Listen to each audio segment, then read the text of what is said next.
Hola amigos y amigas, bienvenidos a un nuevo episodio del podcast Películas de Culto.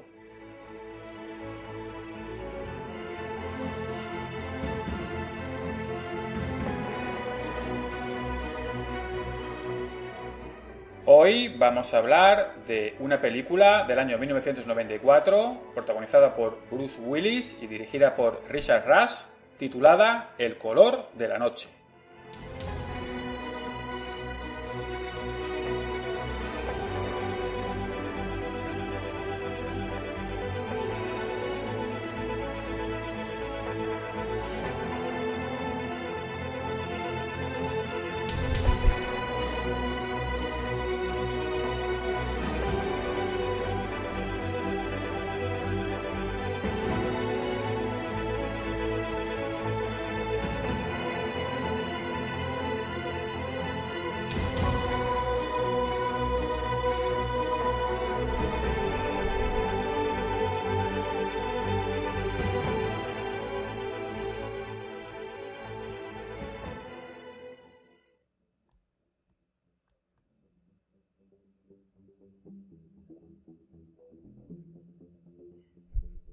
Corría el año 94 cuando veníamos de una auténtica oleada de thrillers eróticos y pseudoeróticos que venían a rebufo de Instinto Básico, del gran éxito de la película de Paul Verhoeven en el 92. A esta película le siguieron subproductos como El cuerpo del delito, protagonizada por Madonna y Willem Dafoe, o Acosada, protagonizada por Sliver, protagonizada por la propia Sharon Stone. Y a esta oleada de este subgénero le siguió El color de la noche en el año 94, un proyecto a medida y a mayor gloria de Bruce Willis, un Bruce Willis absolutamente en la cima de su popularidad. Recordemos que Bruce Willis en los 90 era el rey.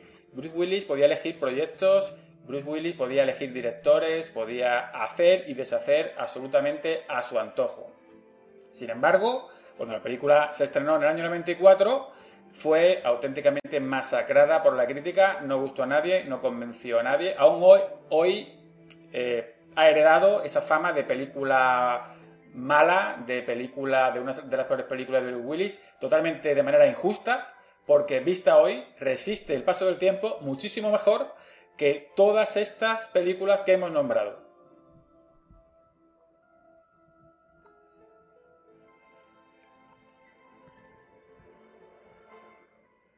En su momento se vendió esta película en el marketing, en el tráiler, con el gimmick, con el gancho de las escenas eróticas entre Bruce Willis y Jane March. Jane March era una actriz de fugaz estrellato en el momento, que fue contratada a raíz de su papel en la película El amante, una película europea de Jean-Jacques Anot del 92. Luego Jane March hizo alguna película más, como una versión de Tarzán horrible con Casper Van Dien, alguna cosa muy puntual, y desapareció absolutamente del cine y de la televisión.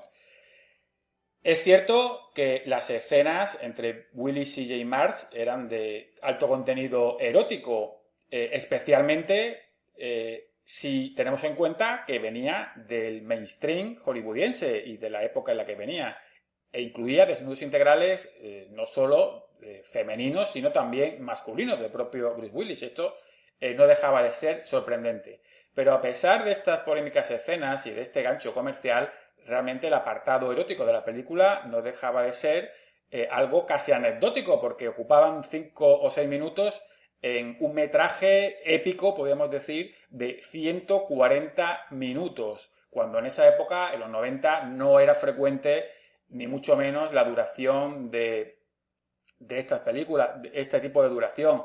En los 90 lo normal era que una película durara 90-100 minutos, no era habitual este tipo de metraje.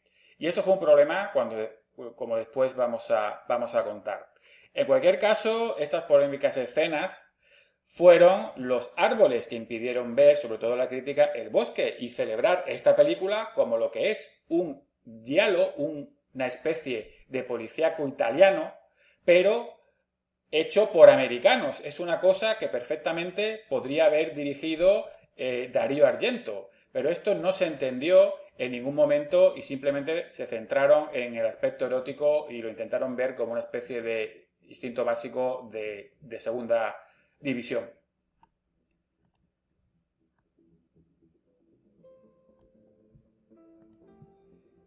Pero con el permiso del gran Brian De Palma, realmente fue Richard Rush, un director de culto, el que entendió mejor este género, subgénero cinematográfico italiano, un subgénero que tuvo su gran esplendor en los 70. Richard Rush es un director que empezó con películas de muy bajo presupuesto, pero eran películas muy libres, eran películas que se salían mucho del canon que imperaba en la época.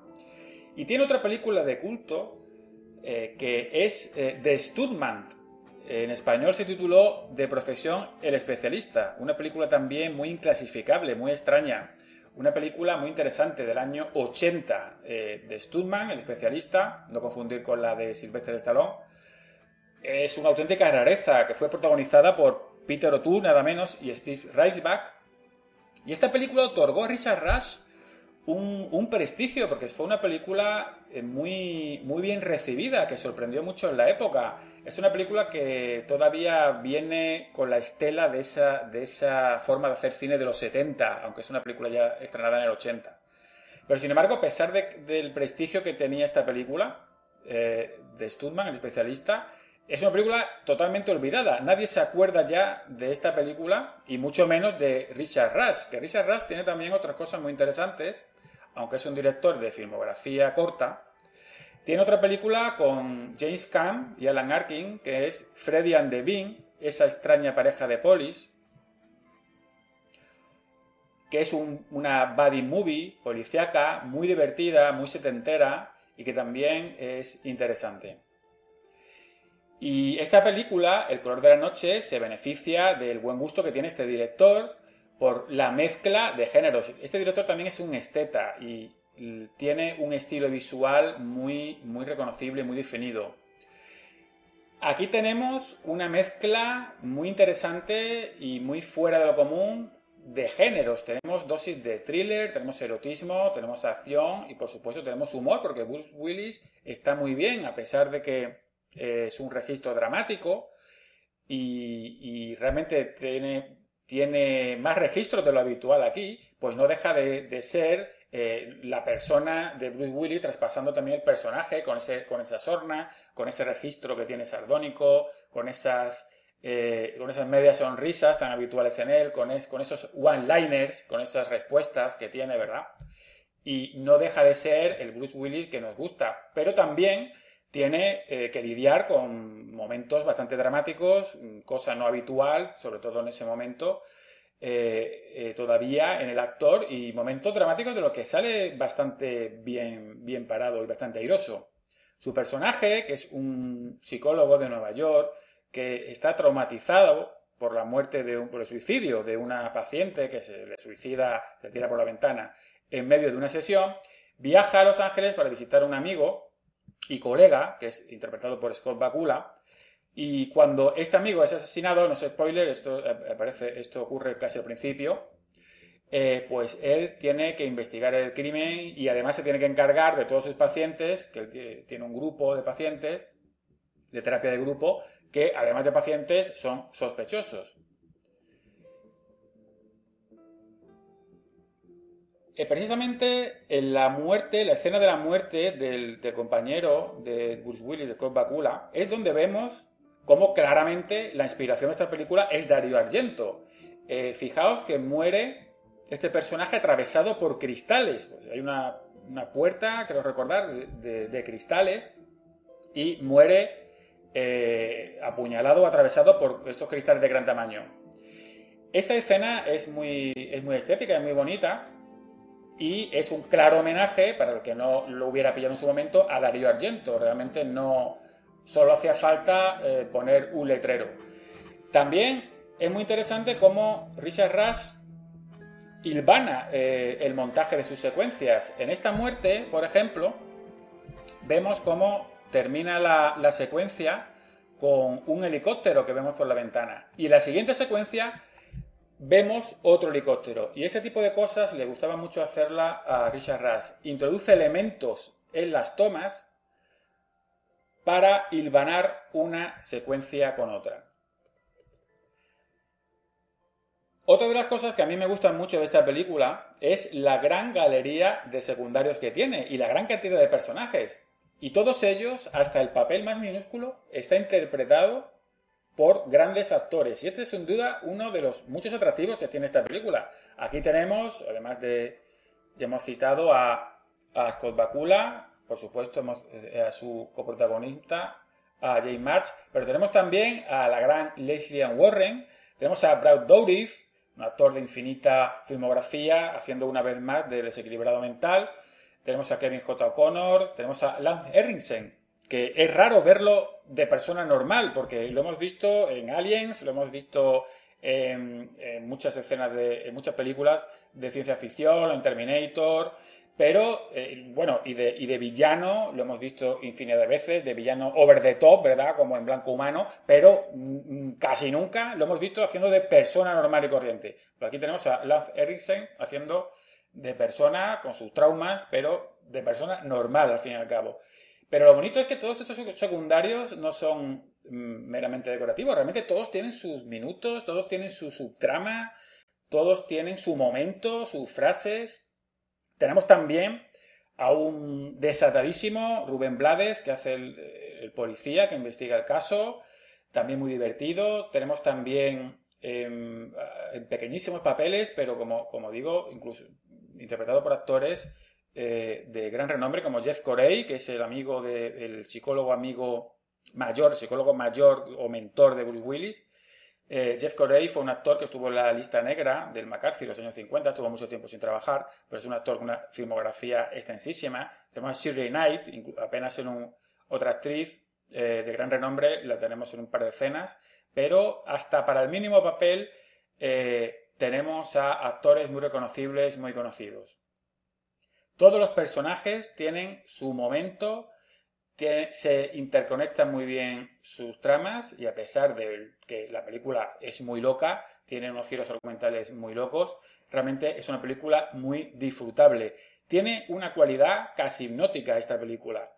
Si la veis hoy día, comprobaréis que no podéis apartar los ojos de la pantalla, entre otras cosas, porque realmente la película es muy estética, la película está muy bien rodada.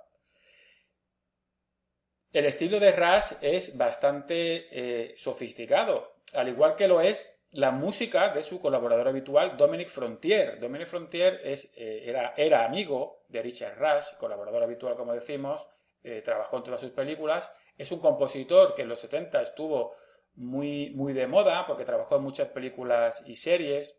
Quizá cometieron dos errores, esa es su película más conocida. También hizo El Aviador, película con Christopher Reeve. Y tiene un tema muy retentivo y muy melódico que añade una capa de sensualidad a la historia. Es una mezcla de orquesta, también tiene pasajes electrónicos. Y a este tema principal, que suena de manera destacada en la famosa secuencia de la piscina, pues se le puso una letra y se le convirtió en canción, interpretada por Lauren Christy. Esta canción, interpretada por Lauren Christy, fue nominada a los Globos de Oro y realmente fue el único reconocimiento que tuvo la película. Una película que fue nominada a los Razzie, que no pareció no gustarle absolutamente a nadie, pero la canción sí se llevó el Globo de Oro. Y como curiosidad, comprobaréis que el tema del color de la noche, el tema musical, tanto en su versión instrumental como en su versión vocal, es una canción que con el tiempo ha ido ganando popularidad, porque en YouTube tiene infinidad de covers y versiones realizados por los usuarios, con lo cual, si bien mucha gente sigue sin conocer esta película, el tema musical realmente